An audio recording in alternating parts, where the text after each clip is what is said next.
Welcome to Families in Action, brought to you on our hometown station, AM 1220 KHTS. I am Bob Sheraton, studio today with Cary Quashen. Hey, Cary. Hey, Bob. I heard you did a little fishing this weekend. Oh, you know what? I said, you know what? Let's just go. Let's do something crazy and spontaneous. So we jumped on a fishing boat at the Channel Islands.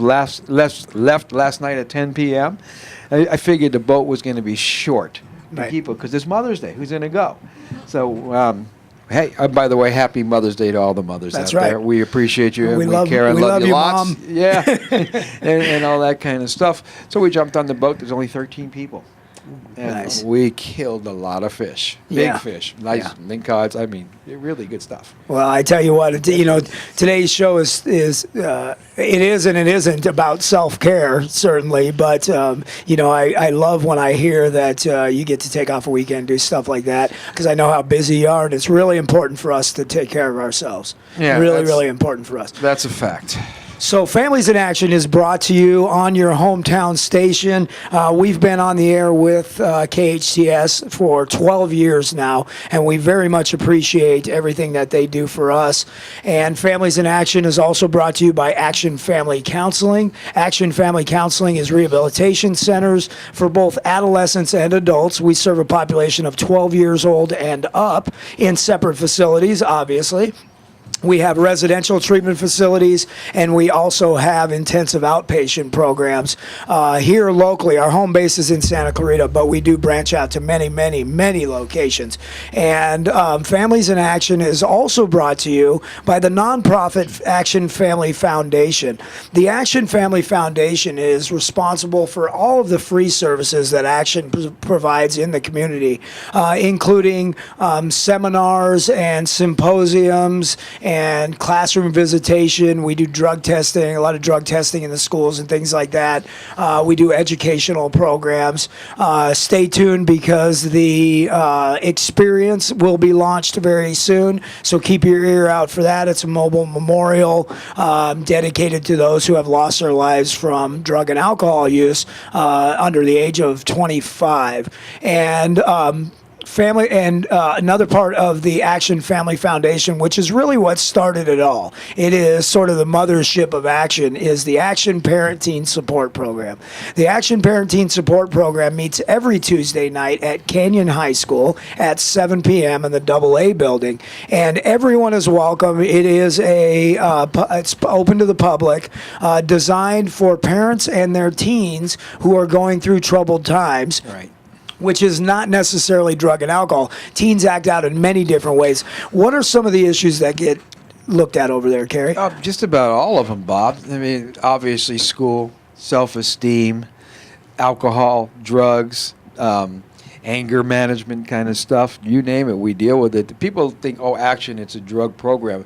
Actually, they're right. Action is a drug program. We have residential rehabilitation centers. We have intensive outpatient programs. But the Parent Teen Support Program is not a drug program. Right. It's a teen and parent program. It's a parent support group to help encourage kids to make better choices.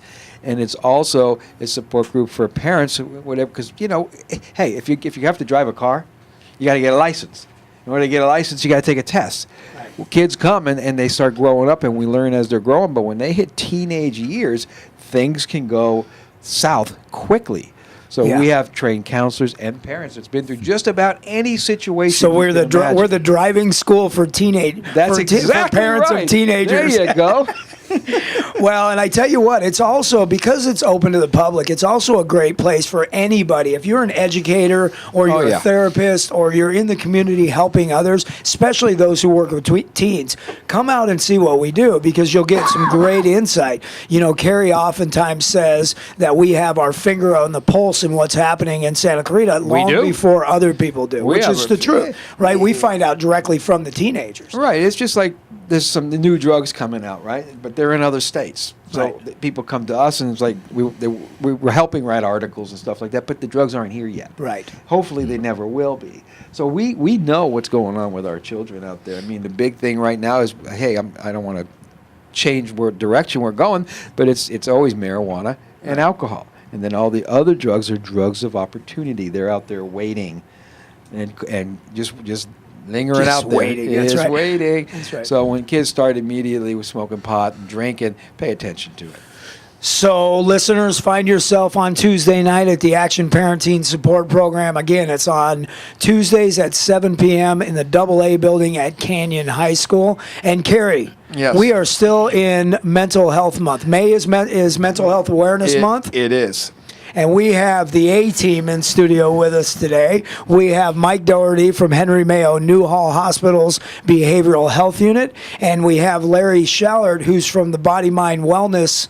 Is it a center? Would I say it right if I said Body Mind Wellness Center? I'm on the Body Mind Wellness Committee, but I'm part of the Student Health and Wellness Center. I'm Assistant Director at the Student Health and Wellness Mental Health Program at College of the Canyon.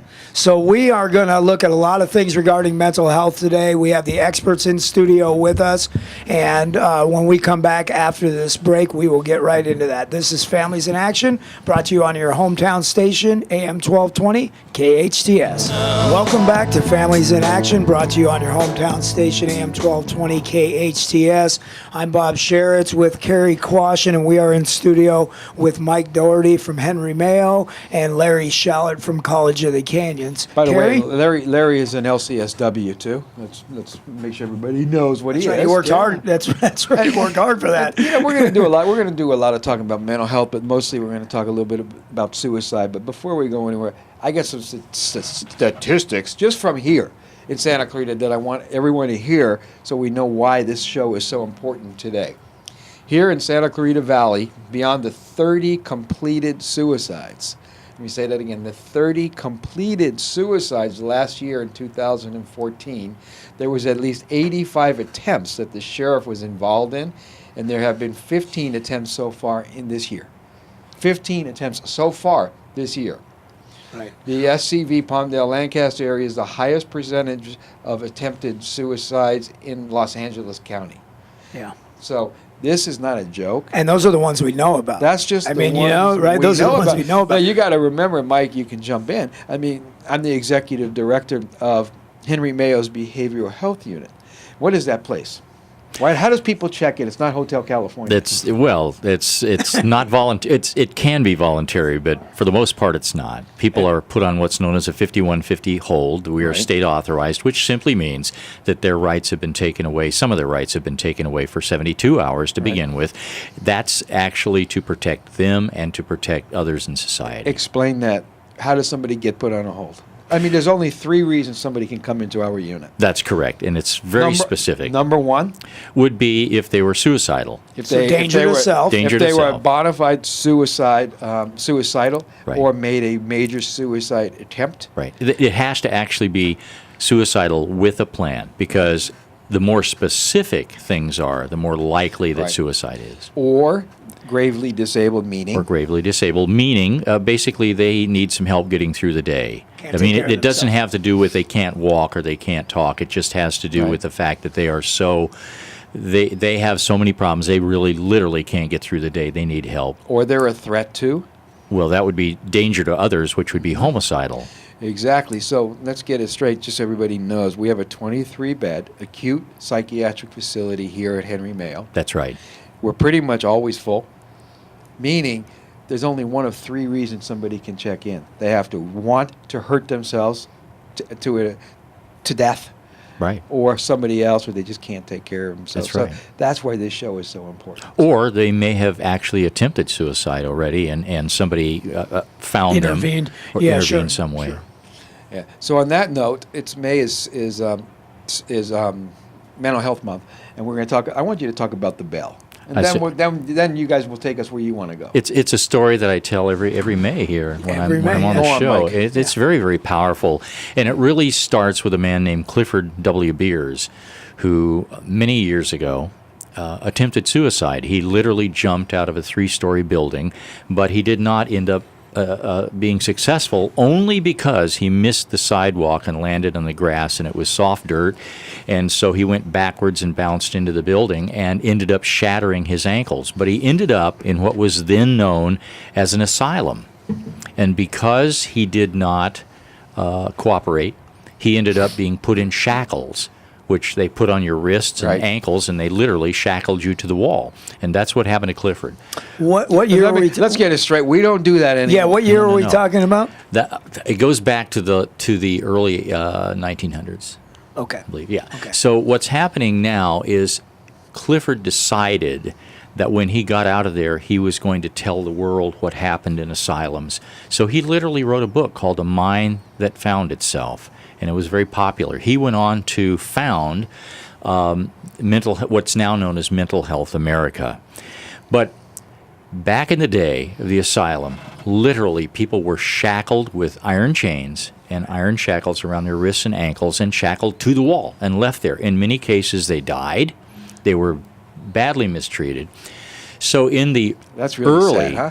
it's very sad. In the early 1950s, Mental Health America got an idea. And by that time, the asylums had been ordered to not use the shackles anymore. So they were kept in storage in many of those places. Mental Health America got a hold of them and said, we would like for you to ship your shackles and chains to us. We have something we want to do with them. And so what they did in the mid 1950s, after they got all of these chains and shackles, they took them to a foundry and they had them melted down and they had them poured into a bell, a working bell that actually rings out. And it's called the Mental Health Bell, and it's the symbol of Mental Health America. And there's an inscription on the bell that I'd like to read to you. Read it. It's powerful. Cast from shackles which bound them, this bell shall ring out hope for the mentally ill and victory over mental illness. Wow. Powerful. Yeah. Well, and it's around that time, mid-50s, when it started to the whole idea of how to treat people with mental illness began to change. There were a lot of changes in the medical industry, right? You know, across the board, in the medical in the industry, middle, across the board, because really life-saving stuff really just started recently. Right. I mean, otherwise hospitals were just, like Band-Aid stuff, but now they're saving lives. Well, I think at that time we really started to take a look at different brain diseases and see them as equivalent with other medical conditions, because that's right around the same time that alcoholism was recognized as a disease. But when people think about asylums or mental health clinics like what we run over at Henry Mayo, that's what they think. They They do. get scared, and it's like, oh my God, it's One just flew dark. over the cuckoo's nest. Yeah. Now, I'm not saying that it's not all. I mean, sometimes it looks like that, depending on the mix of patients that we have. But really, it's not. And it's great people that are a little bit lost. They're a little bit scared. They're very hurt, and they just don't know where else to go. They're a lot scared. They're not scared. And I think one of the take-homes of this is sometimes mental illness is a biological disorder. Mm-hmm. There's a lot of stigma attached to having a mental illness. There's a lot of stigma attached to receiving treatment. And we know now that people recover. As Bob was saying, there's hope. And that's one of the main messages, that people have mental health problems. They get depressed. They have anxiety. But we know that people can recover. And if people don't remember anything else today, we want to get that message across. That it's treatable. Recovery Absolutely treatable. treatable. Is an essential part of treatment. All right. On that note, we'll be right back. This is Families in Action, brought to you on your hometown station, AM 1220 KHTS.